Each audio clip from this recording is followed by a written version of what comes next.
نحمدہ ونصلی علی رسولہ الکریم اما بعد فاعوذ باللہ من الشیطان الرجیم بسم اللہ الرحمن الرحیم رب اشرح لی صدری ویسر لی امری واحلل عقدۃ من لسانی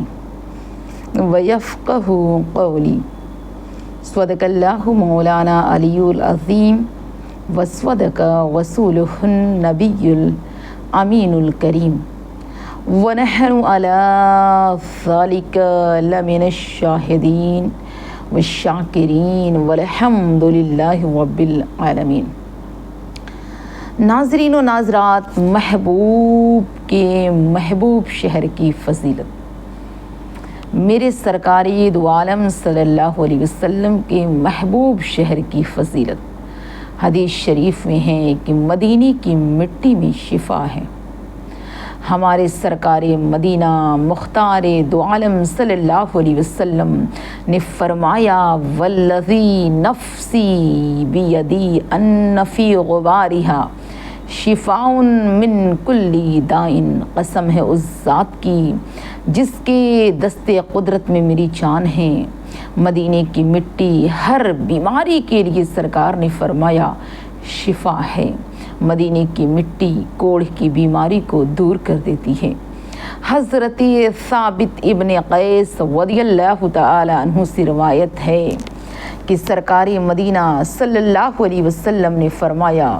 غبار المدینتی شفاء من جذامی، یعنی مدینے کے گرد و غبار کوڑھ کی بیماری کو شفا کر دیتی ہے، کوڑھ کی بیماری کو اچھا کر دیتی ہے۔ عاشق مدینہ حضرت شیخ عبدالحق محدث دہلوی رحمۃ اللہ علیہ بعض لوگوں کے حالات تحریر فرماتے ہیں کہ جن کو برس یا کوڑھ کی بیماری تھی، ان لوگوں نے مدینہ طیبہ کی پاک مٹی کو اپنے جسم پر ملا تو وہ لوگ کوڑھ کی بیماری سے شفا پا گئے اور ٹھیک ہوئے، تندرست ہو گئے۔ نہ ہو آرام جس بیماری کو سارے زمانے سے، نہ ہو آرام جس بیماری کو سارے زمانے سے، اٹھا لے جائیں تھوڑی خاک ان کے آستانے سے، خیر نہ کر سکا مجھے جلوہ دانشت فرنگ، سرما ہے میری آنکھ کا خاک مدینہ و نجف۔ شیخ محقق کا تجربہ، عاشق مدینہ شیخ عبدالحق محدث دہلوی رحمۃ اللہ علیہ اپنا تجربہ اور مشاہدہ بیان فرماتے ہیں کہ جس زمانے میں میں مدینہ پاک میں قیام کے لیے ٹھہرا تھا، میرے پیروں میں ورم ہوا اور ڈاکٹروں نے اس بیماری کو جواب دے دیا، بربادی کی علامت بتائی، ہلاکت کی علامت بتائی۔ میں نے مدینہ طیبہ کی پاک مٹی سے اپنا علاج کیا، جب شروع کیا تھوڑی ہی دنوں میں میں اچھا ہو گیا اور میری بیماری ہمیشہ ہمیشہ کے لیے جاتی رہی۔ ناظرین و ناظرات، خاک مدینہ، خاک جو مدینہ ہے وہ شفا ہے ہر بیماریوں کے لیے، ہر ایسی بیماریوں کے لیے جو ہر جگہ سے لاجواب ہو جائیں۔ خاک مدینہ لگا دو، خاک مدینہ سے وہ بیماری اس شخص کی اس سے جاتی رہے گی۔ میری پیاری عزیزات، یہاں تو مدد بھی لی تو میرے پیارے آقا دو عالم صلی اللہ علیہ وسلم کی پاک مٹی سے شفا حاصل ہو گیا، پھر بھی ایمان نہیں لانے والے ابھی بھی نہیں لاتے ہیں۔ میری پیاری عزیزات، جب خاک مدینہ میں اتنی شفا ہے تو سرکار کے دست قدرت میں کس طرح شفا ہوگی؟ میری پیاری عزیزات، اللہ تعالیٰ کی بخشش و عطا سے محبوب خدا صلی اللہ علیہ وسلم مدد اور شفا دینے پر کس قدر قدرت اور قوت رکھتے ہوں گے۔ ہمارے آقا صلی اللہ علیہ وسلم رحمت عالم ہیں۔ میرے رسول دشمنوں کو بھی اپنی رحمت میں حصہ عطا فرماتے ہیں، جیسا کہ میری پیاری عزیزات سرکار خاک مدینہ کو شفا کہا ہے، اپنا بھی لگاتا ہے، پرایا بھی لگاتا ہے، جو بھی لگاتا ہے اس کو شفا ملتی ہے، مگر مومن وفادار ہوتا ہے اور منافق غدار ہوتا ہے۔ میری پیاری عزیزات، مومن وفادار اپنے پیارے آقا علیہ الصلاۃ والسلام کے رحمت و برکت کے ابر و کرم کی بارش میں دن رات نہاتا رہتا ہے اور بروز قیامت خوب سیراب ہوگا، اور منافق غدار رسول صرف دنیا میں فائدہ اٹھائے گا، آخرت میں اس کے لیے کوئی اجر نہیں ہے۔ ناظرین و ناظرات، مدینہ طیبہ کے گرد و غبار کی فضیلت کیا ہے؟ حدیث شریف میں ہے کہ حضرت شیخ محقق علیہ رحمہ فرماتے ہیں کہ آفتاب رسالت ماہتاب نبی و نبوت مصطفیٰ کریم صلی اللہ علیہ وسلم نے فرمایا، جب کہیں باہر سے میرے سرکار تشریف لایا کرتے تھے تو جو گرد و غبار آپ کے چہرے انور پہ پڑ جاتا اس کو میرے سرکار صاف نہیں کرتے تھے۔ اگر صحابہ کرام میں سے کوئی شخص اپنے چہرے کے گرد و غبار کو صاف کرتا، میری پیاری عزیزات، مدینے کے گرد و غبار کو کوئی شخص صحابہ کرام صاف کرتے تو میرے سرکار منع فرماتے تھے اور کہتے تھے اپنے چہروں کو نہ چھپاؤ گرد و غبار سے۔ آپ منع فرماتے، ارشاد فرماتے کہ چہرے کو کیوں چھپاتے ہو، اس سے کوئی بیماری نہیں ہوگی بلکہ یہ خاک مدینہ ہے، اس میں شفا ہے۔ تو میری پیاری عزیزہ، چہرے کو نہ چھپاؤ۔ جب بھی صحابہ کرام مدینہ شریف سے گزرتے اور گرد و غبار آلودہ ہوتا، اڑتا، تو صحابہ کرام اپنے چہرے کو نہ چھپاتے تھے، ایسے ہی کھولے رکھتے تھے، اور جس چہرے پہ گرد و غبار لگتا تھا انہوں نے سرکار سے سنا ہے، میرے آقا ارشاد فرماتے چہرے کو نہ چھپاؤ، اس سے بیماری نہیں جنم لیتی ہے، خاک مدینہ شفا ہے، مدینے کی مٹی میں گرد و غبار میں شفا ہے، تم پہ پڑے گی تو بیماری نہیں بلکہ تمہیں شفا دے گی۔ اے ایمان والو، اللہ تعالیٰ وہ دن دکھائے ہم سب بھی مدینہ طیبہ جائیں۔ اے کاش کہ مدینہ طیبہ کے گرد و غبار ہمارے سرور چہرے پر، میری پیاری ہمارے سرکار دو عالم صلی اللہ علیہ وسلم نے فرمایا کہ مدینے کے گرد و غبار ہمارے چہرے پر پڑے تو ہرگز ان پر رحمت، میری پیاری عزیزات، ہرگز وہ بیمار نہیں پڑ سکتا ہے، اور بلکہ گرد و غبار جس چہرے پہ پڑ جائے نا اس کو شفا ملتی ہے۔ اور میرے سرکار نے فرمایا کہ گرد و غبار کو نہ صاف کرو بلکہ اس کو اپنے چہرے اور جسم پہ مل لے، اگر بیماری ہوگی تو شفا نصیب ہو جائے گی اور چہرہ روشن اور بارونق بھی ہو جائے گا اور طبیعت اچھی ہوگی تو اللہ تبارک و تعالی اور بھی کامیابی عطا فرمائے گا۔ شہر پاک محبوب مدینہ، مدینہ طیبہ کی زمین کی مٹی بھی رحمت والی شفا ہے۔ یہ بزرگی اور برتری صرف مدینہ طیبہ کو حاصل ہے اور کسی شہر کو نصیب نہیں ہوئی۔ اللہ تبارک و تعالیٰ نے خاک مدینہ میں جو شفا دیا ہے یہ کسی کی مٹی میں، کسی اور جگہ کی مٹی میں شفا نہیں ہے، جو شفا خاک مدینہ میں ہے۔ طیبہ نہ سہی افضل مکہ ہی بڑا زاہد، ہم عشق کے بندے ہیں کیوں بات بڑھائی ہے۔ حضرت شیخ عبدالحق محدث دہلوی رحمۃ اللہ علیہ لکھتے ہیں کہ مدینہ منورہ کے شہر پاک کے تمام پھلوں میں شفا ہے۔ سرکار فرماتے ہیں کہ مدینہ پاک کے تمام پھلوں میں شفا ہے۔ حضرت عبداللہ ابن عباس رضی اللہ تعالی عنہ سے روایت ہے کہ کان حب تموائی رسول اللہ صلی اللہ علیہ وسلم